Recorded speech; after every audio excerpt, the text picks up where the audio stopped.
Akkam jirtu nagaa keessanii galanni waaqaa ga'u kunuunsa addaa waaqayyo nu godheef karaa addaatiin garaa keenya irraa samaddee galata waaqaaf dhiyeessina. Kunuunsa addaa waan ni jaalalaa nuuf godheef karaa addaatiin hundumti keenyayyuu iddoo jirru keessatti haala jirru keessatti haa gaariillee ta'uu haa hamaa ta'uu haa gammachuullee qabaannu gammachuun isaa dhabamu madda jireenya keenyaa madda boqonnaa keenyaa isa ta'e uumaa keenyaaf garaa keenya irraa samaddee galata isaaf dhiyeessineetiin jenna. Yeroo kana hundumti keenyayyuu haala jirru keessatti fuula waaqaatti dhiyaannee mata duree tokko akka wajjiniin qorannu barbaadeetiin jedha. Mee gara sitti duunseen dura kadhata gabaabaa godhannee sagantaa keenya jalqabnaa hin kadhanna. Gargaarsa nu gooteef harka keessa nurra qabdeef maqaan kan kee ulfaatu. Ammallee ijoollonni kan kee fuula kee dhufneerra. Dhugaa dubbii keetii nutti dubbadhu. Onnee keenya dhugaa keetiif dhugaa keessa onnee keenyaaf ati bani. Isa hunda caalu dhugaa dubbii keetii akka nyaachuu dandeenyu ati nu gargaari. Yeroon kun hamaadha. Namoota barraa'eera jedha addunyaa mo'atan akka taanu uffatee nu gargaari. Hundaan gootaa ulfaadhu maqaa gooftaa Kiristoos irratti kadhannaa. Ameen. Ameen. Karaa addaatiin mata dureen yeroo kana akka wajjiniin qorannu barbaadeetiin jedhu ka'ii nyaadhu ka jedhudha jechuudha. Ka'iitii nyaadhu. Nyaanni waan baay'eef murteessaadha. Jireenya keenyaaf cimina keenyaaf baay'ee barbaachisaadha. Nyaanni amma haa nyaannu jedhu garuu nyaata foonii duwwaa hin taane akkuma macaafa tokkoffaa Tasalonqee boqonnaa 5 lakkoobsa 23 irratti jedhu nyaata hafuuraa, nyaata sammuu akkasumas nyaata qaama keenyaa irratti kan xiyyeeffate gabaabsinee waan tokko akka laallu barbaada. Namni guutummaan isaa fayyaa qabeessa nagaa akka ta'uuf jireenyi isaa nyaataan ijaaramuu qaba. Nyaata hafuura keenyaaf ta'u, nyaata lubbuu keenya sammuu keenyaaf ta'u, nyaata qaama keenya ijaaruudhaaf ta'u jechuudha. Kunniin hundinuu nyaata sirrii hin taane yoo nyaatan hin miidhamu. Sammuun namaa nyaata sirrii hin taane nyaachuu hin qabu. Hafuurri namaa nyaata sirrii hin taane hafuura Kiristoosiitii ala waan biraa soorachuu hin qabu. Akkasumas qaamni keenya nyaata qulqulluu ta'e nyaata sirriidhaan ala waan biraa nyaachuu hin qabu. Yoo hin taane maal ta'eetiin jedha hin miidhama. Yeroo tokko poisonous yookaan ammoo summii qaba nyaanni nyaatamu. Adda baafamee laaluun baay'ee barbaachisaadha jechuudha. Kanaaf mata duree keenya gabaabsinee amma laallu keessatti maal jedhaa ka'iitii nyaadhu. Ergaan kun macaafa qulqulluu keessatti iddoo yoo diqqaate iddoo 4tti jira. Haala adda addaa keessatti jira. Kanneen akka laallu barbaada. Haala yeroo keenyaa wajjin wal qabsiifne ammoo akkamitti hubanna. Sababni isaa yeroo dubbisuu qabnu keessa jira. Yerootti nyaata hafuuraa, nyaata qaama keenyaa, nyaata fayyaa qabeessa nyaanne dubbii asii achii dhufu qilleensa barnootaa asii achii raafamu addatti baafachuu qabnu yeroon isaa yeroo kana. Sababni isaa Kiristoos yeroo isa dhumaa keessatti wadhaansoo seexana wajjin qabe keessatti barraa'eera isa jedhutu isaaf mo'annaa ta'e. Inni kun maal isaa mul'isa? Nyaachuu isaa mul'isa jechuudha. Kanaan dura Kiristoos dubbii kana beeka jechuudha. Yeroo kara deemtonni Emaawus abdii kutatanii deemaa turan duuba isaaniitiin dhufe dubbii ifa ta'e isaaniif kenneetiin jedhe. Macaafa Musee keessatti, macaafa raajotaa keessatti waa'ee koo kan barraa'eeru hin qaabanne hin yaadattanii jedheen. Daani'eliin illee waa'ee Daani'elis yeroo dubbate inni Daani'el keessatti dubbatame inni hamaa sun iddoo qulqulluu yoo qabate dhumti dhiyaateera qophaa'e. Kana jechuun gabaabsuudhaaf Kiristoos beekumsa macaafa qulqulluu akka namoonni qabataniif waan inni godhaa ture ilaalleetiin jenne jechuudha. Kanaaf ka'ii nyaadhu isa jedhu kadhaa keessatti tuqaa tokkoffaa isa Eeliyaasiin jedhame dhaqnee ilaalla. Isa Eeliyaasiin jedhame tokkoffaa mootota boqonnaa 19 lakkoobsa 5-7 irraa dhaqxanii dubbisuu dandeettu. Tokkoffaa mootota boqonnaa 19 lakkoobsa 5 irraa Eeliyaasiin akkas jedhame. Eeliyaas ka'ii nyaadhu deemsa deemtaa. Nyaadhu jedhameen ergamaan iddoo inni kophaa jirutti nyaata isaa fideefi.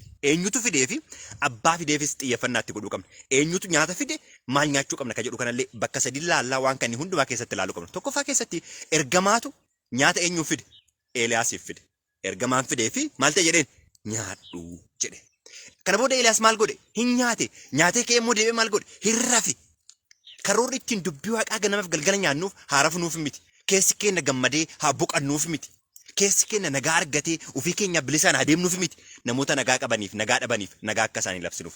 Namoota boqonnaa dhabaniif boqonnaa akka isaanii labsinuuf. Kanaaf dubbii waaqaa nyaachuun keenya nyaannee akka rafnuuf, nyaannee akka boqannuuf, nyaannee cadhifnee akka teennuuf osoo hin taane ofii keenya nyaannee namoonni biraas akka nyaataniif godhuu keenya. Ittiin hojjechuu qabna jechuudha. Kanaaf Eeliyaas maal godhe? Hin nyaatee deebi'ee rafe.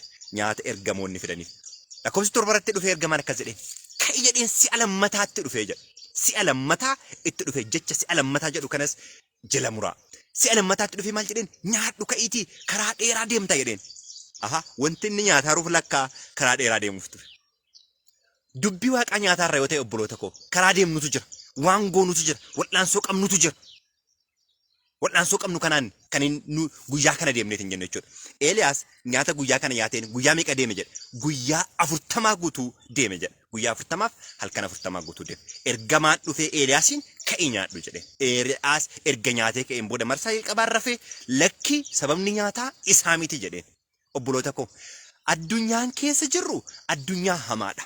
Dhugaaf somni kan wal makeedha. Kan adda baasuudhaaf dubbii waaqaa nyaachuun baay'ee barbaachisaadha. Doktoriiniin adda addaa. Politikaan addunyaa amantii irratti illee karaa adda addaati. Nyaatatu jira. Namni sammuun isaa nyaata adda addaatiin qabame.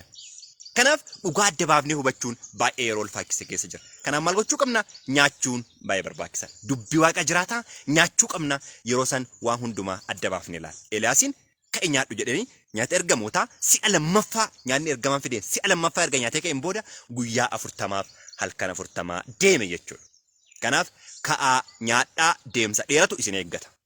Kaanee haa nyaannu deemsa dheeratu nu eeggata. Nyaata qulqulluu ergamoonni kennan dubbii qulqulluu samii dhufe nyaannee guyyaa dheeraa deemutu nurraa eeggama. Kanaaf nyaanni nyaatame guyyaa nyaata qulqulloonni ergamoonni fidaniidha. Eeliyaas nyaatee karaa dheeraa deeme. Inni biraa nyaata maalummaa isaa oduu addaan hin baafne nyaannee hamminaaf nu qopheessuudha. Isa kana uumama boqonnaa 27 lakkoofsa 31 irratti yeroo Yisihaaq Esaa'uun deemii nyaata naa fidi si eebbisaa jedhuun dursee oduu Esaa'uun dhufin Yaaqoob nyaata sobaa dhiyeesseef. Abbaa dhufeera hojjadhee dhufeera ka'i maal godhi jedheen nyaadhu jedheen. Abbaan sagaleen kee bar eenyuun hin fakkaatu jedheen. Yaa Esaa'uun hin fakkaatu jennaan tuqii na laali jedheen. Tuqii na laali jedhee harka isaa rifeensaatti mul'ise. Dhugaa namoota nyaachisuudhaaf formullaa tarii namoonni kaleessa beekan fayyadama summii ka nyaachisaarru oolu summii ka nyaataarru meeqa kenna. Esaa'u Yaaqoob wal'aansoo ofii qaban irraa ka'e haadhatti fayyadamee Yaaqoob abbaa dogongorse. Abbaan ijaan hin argu. Ijaan hin argu. Ijaan waan hin argineef harka ofiitiin tuqee mallattoo tarii kanaan duran beeka jedhu qofa adda baafatee maal godhe nyaaticha nyaate. Erga nyaatee ka'een booda eebba iddootti eebbisuu mallattee eebbise. Inni kan eebbisuuf yaada eenyu ture? Esaa'u ture. Garuu eenyuun eebbise? Yaaqoobiin eebbise. Kana booda Esaa'u dhufee erga yeroo irra darbee ka'een booda lakkoofsa 31 irratti si dhufeera abbaa koo qopheesseera ka'ii maal godhi jedheen nyaadhu jedheen ka'ii nyaadhu jedheen. Nyaata yeroon isaa irra darbe. Nyaata abbaan isaa oduu hin beekne nyaata biraa nyaate. Nyaata ergamoonni yerootti dhiyeessan. Esaa'u garuu nyaata yeroon isaa irra darbe dhiyeesse. Nyaata yeroo isaa haala oduun hin to'atin maaltu ta'eeraa oduu addaan hin baasin nyaata ka'iitii nyaadhu jedheen. Otoo maaltu ta'eeraa addaan hin baasin. Obboloota koo dhugaan nuti namootaaf dhiyeessinu dhugaa yeroo wajjin wal qabate ta'uu qaba. Adda baafnee iddoo irratti haala jiru irratti hundaa'eetu dhugaan kan namootaaf dhiyaachuu qaba. Qorannaan namoota wajjin qorannus haa ta'u, marii namoota waliin mari'annus haa ta'u, haala keessa jiru laallee addaan baasuun baay'ee murteessaadha. Milkaa'ina dhugaa kennaatiif, milkaa'ina dubbii namoota wajjin mari'annuutiif baay'ee murteessaadha waan ta'eef. Esaa'u addaan baafne maaltu akka ta'eeru, abbaan isaa kanaan dura maal akka argeeru addaan hin baafne. Ka'ii nyaadhu jedhee lakkoofsa 31 irratti. Abbaanis maal jedheen? Mucaa koo jedheen. Kanaan dura nyaata naa fidaniiti nyaadheera, eebballee eebbiseera, eebbi fudhatameera jedheen. Kanaaf nyaanni ammati kanaan booda naa dhiyeessaatu maal hin qabudha? Gatii hin qabu. Sela oduu maal hin goone nyaata? Oduu addaan hin baafanne nyaata.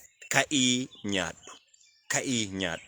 Ergamaan nyaata murteessaa yeroo isaatitti ka'ii nyaadhu. Erga nyaatanii kan booda karaa deemuun barbaachisu yeroo deemamu Esaa'u ka'ii nyaadhu jedhe. Garuu nyaata yeroon isaa irra darbee fi nyaata haala naannoo jiru addaan hin baafatin. Yaaqoob dursee maal godhee ture? Dogongorsee ture.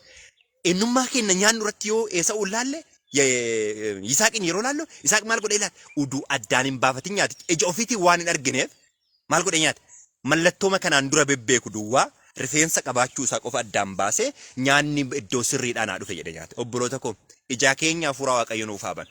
Ija ittiin dhugaa laallu, ija ittiin sobaaf dhugaa addaan baafnee laallu Waaqayyo nuuf haa banu. Yoo ija hafuuraatiin adda baafnee laalle nyaanni nyaannu summiidhaaf nu qopheessa. baduudhaaf nu qopheesseetiin jedha wanti malle afaan keenya keessaa akka ba'u. Tuqaan lammataa nyaata tokkoffaa mootota boqonnaa 21 lakkoofsa 7 irratti. Seenaa Nabuutee yaadattu hundi keessanuu jecha ka'ii nyaadhu jedhu qofa irratti hin xiyyeeffata. Ka'ii nyaadhu. Nabuuteen iddoo dhaaba wayinii dhaala abbaasaa argate qaba. Kana booda mootiin ollaasaa jiru maal jedheen?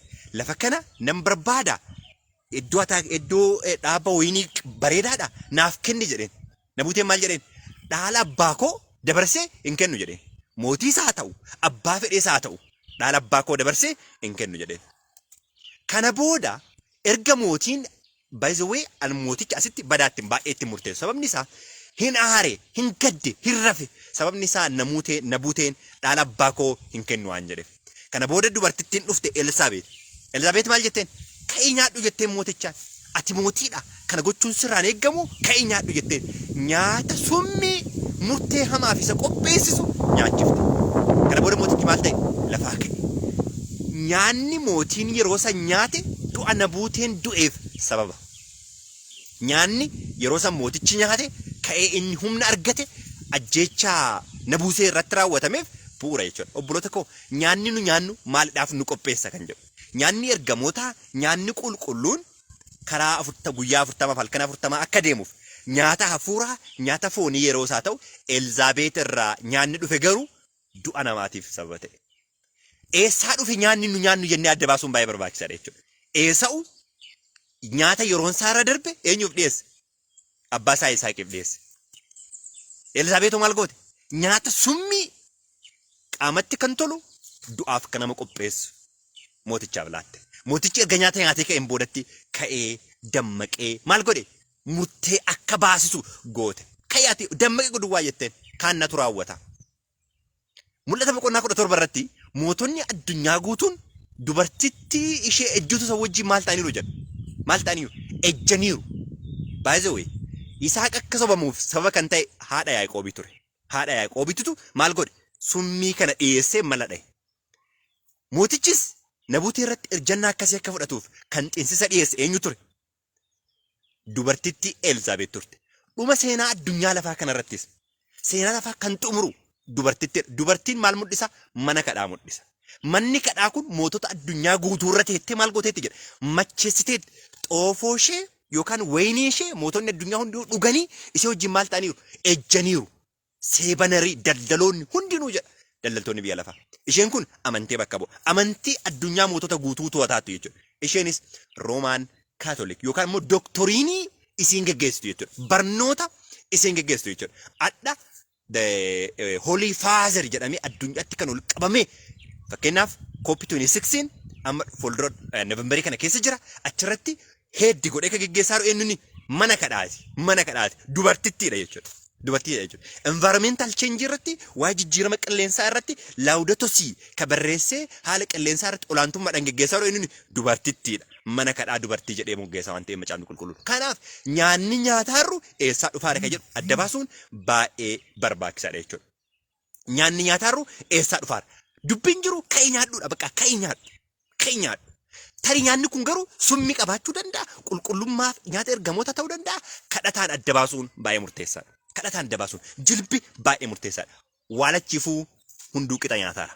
Inni badiif qophaa'us nyaataa jira. Nyaata summiin qophaa'e. Inni qulqullummaaf qophaa'us nyaata nyaataara. Inni garuu wallaalamni keessa jirus jira. Inni bitaatti gale keessa jira. Kaam akka nyaatu addaan baafachuu wallaale. Akka eenyu? Akka Phexros. Hojii ergamootaa boqonnaa 10 lakkoofsa 13. Ergamoonni dhufanii nyaata dhiyeesseef achirra maal godhe jedheen? Ka'iitii nyaadhu jedheen. Maal jedhee dubbata achirra Phexros? Lakkii nyaata akkasii maal hin goonu jedheen? Hin nyaadhu jedheen. Hin nyaadhu nyaata akkasii jedheen. Deebiin achi deebi'eef maal ture? Kan qulqulleesse ati eenyudha kan xureessitu kaayyoo nyaata kana adda baasee wallaale Phexros. Hin galleef kaayyoo nyaata kana. Baay'een kenna waan nyaatarruuf nyaanni waan nu dhiyaateef kaayyoo isaa oduu addaan hin baafatin. Tokkoon kenna murmina. Tokkoon kenna akka Esawu akka Yisaaqii nyaata summii biraa duubaa qabu akka mootichaa gariin keenya ammootu akka eenyu akka Phexros shakkina madda nyaataa wallaaluudhaan.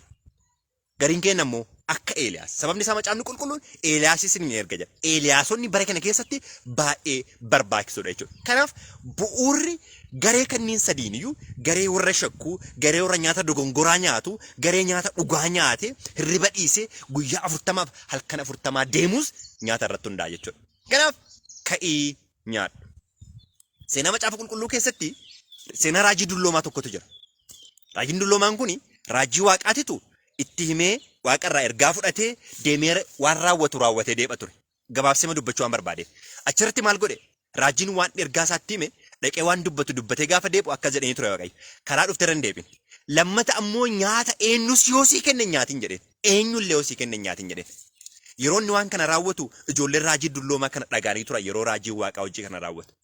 Karaatti raajiin dulloomaan kun itti dhufee maal jedheen? Raajii Waaqayyooti. Waaqayyo anatti simeera. Ergamoonni waaqaa anatti simaniiru. Nyaadhu siin jedheera jedheen. Waaqayyo maal siin jedheera? Nyaadhu siin jedheera jedheen. Raajiin waaqarraa dhagee dubbii namni an waaqarraa dhagee jedhee namni itti mu'amane dubbii waaqni jalqaba ofii karaa ergamoota isaatti shakke jechuudha. Kana booda karaatti nyaate leencaan nyaatame. Asirratti dubbii guddatu jira. Ergaan waaqaa yoomuu waliin mormu. Dhugaan kaleessa dhugaa ture, addas dhugaadha, borus dhugaadha. Ifatu dabalaa deema malee ifti kaleessaa waanni haala irratti hundaa'ee ergaa ofii hin jijjiiru. Isa dabalataaf isa baay'ee murteessaa isa addunyaa keenya goolaaru. Waaqayyo akkas naan jedhe. Waaqayyo akkas naan jedhe jedhaa namoonni baay'een dhugaa gadhiisanii maraataaru. Waaqayyo yoo nutti dubbachuu barbaade karaa dubbii isaa nutti dubbata. Namni Waaqayyo itti dubbate ragaan inni nu dhiyeessu dubbii waaqaa qofaadha. Dubbii waaqaatiin ala eenyus bu'uura biraa nuuf hundeessuu hin danda'u. Kanaaf obboloota koo ka'aa nyaadhaa kaanee haa nyaannu garuu waan nyaannu eessa akka dhufe maalirraa akka dhufes adda baafnee haa barru. Kana gochuudhaaf kadhatatu barbaachisa, dubbii macaafa qulqulluu qorachuutu barbaachisa. Akkana jedha Kiristoos. Nyaanni inni dhugaa ana jedha. Buddeenni inni dhugaa ana jedha. Jireenyi ana jedha. Kanaaf kan nyaachuu qabnu Kiristoos. Kiristoosii nyaachuu jechuun maal jechuudha? Macaafni qulqulluun Wangeela Yohaannis boqonnaa 6 lakkoofsa 57-56 irratti eenyullee foon koo yoo nyaanne dhiiga koo yoo hin dhunne ana wajjin qoodan qabu jedha. Kana jechuun jedha dubbii waaqa jiraataati. Macaafa qulqulluudha. Kana nyaachuu akka dandeenyu Waaqayyo hunduma keenyayyuu nu haa gargaaru. Ergaan jiru ka'ii nyaadhu. Ka'ii nyaadhu. Nyaannee samiif guyyaa 40 halkan 40 akka eenyu akka Eeliyaas. Kiristoos yeroo gaara gubbaarratti gaara jijjiiramaa gubbaarratti yeroo ol ba'e eenyutu dhufe? Museef Eeliyaastu dhufe. Museenis guyyaa 40 halkan 40 gaara keessa soomaaf tureera. Nyaata guyyaa tokkootiin. Eeliyaasis akkasuma. Kiristoosis guyyaa 40 harka 40 eessa ture? Gammoojjii keessa ture. Erga cuuphamee sagalee nyaanni isaaf malu samiidhaa abbaarraa isaaf dhufe. Sagalee maal jedhu? Kunooti ilmi koo inni an jaaladhu ka jedhu. Kanaaf obboloota koo jabaannee namoota dhugaa nyaatan akka taanu Waaqayyo hunduma keenyayyuu nu haa gargaaru. Eebbifamaa. Kadhata gabaabaa goonee xumurra. Gargaarsa nu gooteef maqaan kan kee ulfaatu. Namoota dhugaa kee qajeelchanii nyaatan akka taanuuf ati nu gargaari. Ofii keenya dabarsitee nu dhiisi. Maaloo waan nyaannus akka adda baafnu hubannaa hafuura kee qulqulluu ati nuu kenni. Maqaa gooftaa Kiristoos irratti kadhanna abbaa. Ameen. Ameen. Eebbifamaa Waaqayyo si wajjin.